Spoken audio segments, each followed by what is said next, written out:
مشاهدينا مرحبا بكم في حوارات السياق.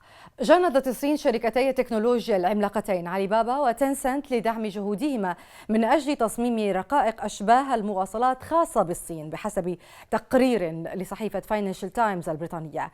يأتي ذلك في الوقت الذي تتأهب فيه بكين لمجابهة عقوبات إضافية بقيادة الولايات المتحدة تهدف إلى كبح قوة الحوسبة الصينية. عموما للمزيد من المتابعة حول هذا الملف ينضم إلينا البروفيسور موريس كوهين، أستاذ التصنيع واللوجستيات بكلية وارتون بولاية فلوريدا وزميل أول في جمعية إدارة عمليات التصنيع والخدمات. بروفيسور موريس، شكرا لانضمامك إلينا. My pleasure. لماذا تنام اهتمام بكين والعالم فجأة برقائق أشباه المواصلات؟ Well, we can go back to events from almost 2 years now, I think, at the beginning of COVID, when the auto industry discovered that their orders for chips were not going to be delivered on time.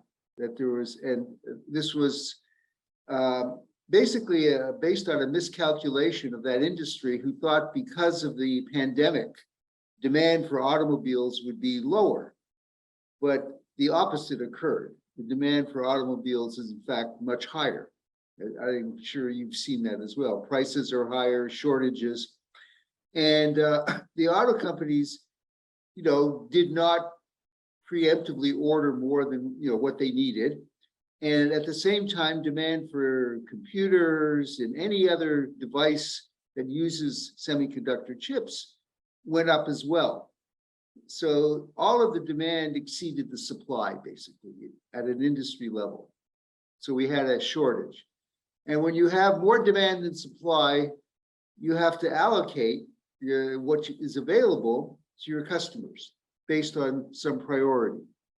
And what the auto industries discovered is that they did not have the highest priority, that the manufacturers of computers, of appliances, semiconductors are now used in almost every product extensively, and in the automobile even more so.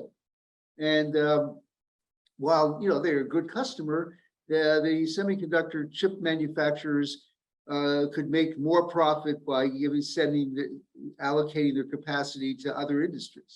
So at the end of the day, they were in a shortage position. And as a result, they had to scale back production. Factories laid off workers. Shipments were delayed. Customers who wanted to buy cars discovered that there weren't any to buy. And so that was why everybody woke up and said, this is a problem. Now, of course, this is not a new problem, okay? This is just a new version of what's always happened, right? أفهم من حديثك أن رقائق أشباه المواصلات لها استخدامات عسكرية؟ Yes, explosive uses. We talk about, I don't know if you're familiar with the term, the Internet of Things. So now appliances, products, your refrigerator, your car, anything can be connected through the internet, and it's basically has chips embedded in it. And so we have enormous increased use of semiconductor chips in all kinds of products. And so this demand for chips has gone way up. So you could say, well, why don't they just build a bigger factory, right? That would be the answer. But the problem is that it takes at least a year to build a fab. It costs north of $10 billion. Even after you build it, it can take you another year to figure out how to adjust it so that you get an acceptable yield. So there's very, very long delays in adding capacity. Hence, we have a crisis. لماذا تمارس الولايات المتحدة ضغوطا على حلفائها هولندا واليابان من أجل حرمان شركات التكنولوجيا الصينية من سلاسل التوريد لرقائق المواصلات على غرار ما فعلته مع شركة هواوي الصينية عام 2019؟ Well, that's has to do with politics and global competition. It's not just a supply chain issue, but it manifests itself as such. I guess what we're seeing now is China has become, if not yet, the dominant manufacturer of products in the world. Many companies shifted manufacturing from their local country to Asia, and in particular to China. China, meanwhile, has ambitions to grow and be a dominant player politically and economically. And so you have conflict, political conflict, and a lot of it has to do with who is going to be your supplier, and where are you going to buy things and where are you going to make things. الصين كما ذكرنا في مقدمة هذا الحوار جندت شركتي علي بابا وتنسنت لمجابهة العقوبات الأمريكية وتصنيع رقائق أشباه مواصلات خاصة بها. هل ستنجح الخطة الصينية وكم ستستغرق من وقت؟ That's a very interesting question. We don't know the answer to how quickly China will be able to add capacity. You can see what's happening outside of China. The US is an act of Congress, I think it's called the CHIP Act, over $50 billion of incentives. The US, decades ago was the dominant manufacturer of semiconductors, but that changed. And most of the manufacturing, the vast majority, is no longer in the US. And this, of course, creates a political and strategic risk. A lot of it comes from Taiwan. And Taiwan Semiconductor is the largest producer of chips in the world. Now, we all know that there's potential conflict between China and Taiwan. We don't know what will happen. If China decides to wake up one day and invade Taiwan, then the biggest source of semiconductors could be disrupted, right? And then that will have an impact all over the world. So China wants to be self-sufficient on semiconductors. The US wants to bring back the capacity that left. We call this reshoring, to bring back your capacity. And, so there's a lot of government incentives to get industry to do that. They're giving money to make the cost of doing that lower. And of course, that's, will cause companies to make decisions about where to add capacity, where to build factories. But it's going to take time. And especially the more advanced chips, there are only a few places in the world that you can build them. As they get smaller and smaller, they get, more advanced. So it's an interesting industry. It always has been. ما تمارسه الولايات المتحدة ضد الصين هل يمكن أن يمتد إلى دول أخرى؟ هل يجب أن تتحوط دول العالم من عقوبات مماثلة لعقوبات الصين؟ So that's a very interesting question.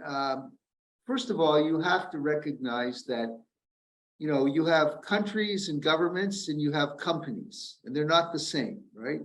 And companies will make decisions for whatever reason to maximize profit, to maximize shareholder value, to save the planet. We don't know. There are many things that drive those decisions. Governments have other agendas. They want their citizens to have good jobs. They want them to have access to good products at low prices, right? These are the things that matter. And all of this can be impacted by where you manufacture things, where the factories are, and so on. And so there's a global competition, and there always has been, for companies to make decisions as to where they should be sourcing from and where they should be building their products. And every country, has an agenda. They want to do what's best for their country, and every company has an agenda. But the companies operate in multiple countries, so they have to balance the demands of the different countries against what they want to do. So this is the basic problem of global manufacturing. Okay, it always has been. But I think every region of the world, Gulf is no exception, is worried about security, is worried about the availability of supplies, would like to see sources that are closer, that are more secure, but you can't, do this overnight. So these things will take time to sort themselves out. ماذا عن التأثير المناخي والبيئي الضار لصناعة أشباه المواصلات؟ وهل من حل أخلاقي هنا بالنظر إلى حاجة العالم لها؟ More and more companies are talking about climate. There's a very strong movement to add to the performance metrics that we use for measuring companies things like sustainability and climate impact and carbon footprint and environmental issues have now come to the fore. And so there's an argument that companies should be evaluated on that basis. And, there's debate back and forth. Is that a good thing? Is that a bad thing? The companies that are trying to do what's right for the environment, are they going to be more profitable or less profitable? We don't know. That's all working on. But, you ask about the climatic or environmental impact of semiconductor. It's very big. In particular, they're huge users of water, which is scarce in certain parts of the world, as you know. But even more so, they use electricity, they use power. As I said, they're very, very capital intensive. Huge investments are required. It takes a lot of time, a lot of expertise. So it's very difficult for a certain area in the world to wake up one day and say, we want to compete as a producer of semiconductors. China is trying to reach that level, but we'll see how long it takes. So that's the situation, I'm afraid. بروفيسور موريس، شكرا جزيلا للمشاركة معنا في حوارات السياق. My pleasure. Thank you. مشاهدينا، شكرا على طيب المتابعة. إلى الملتقى.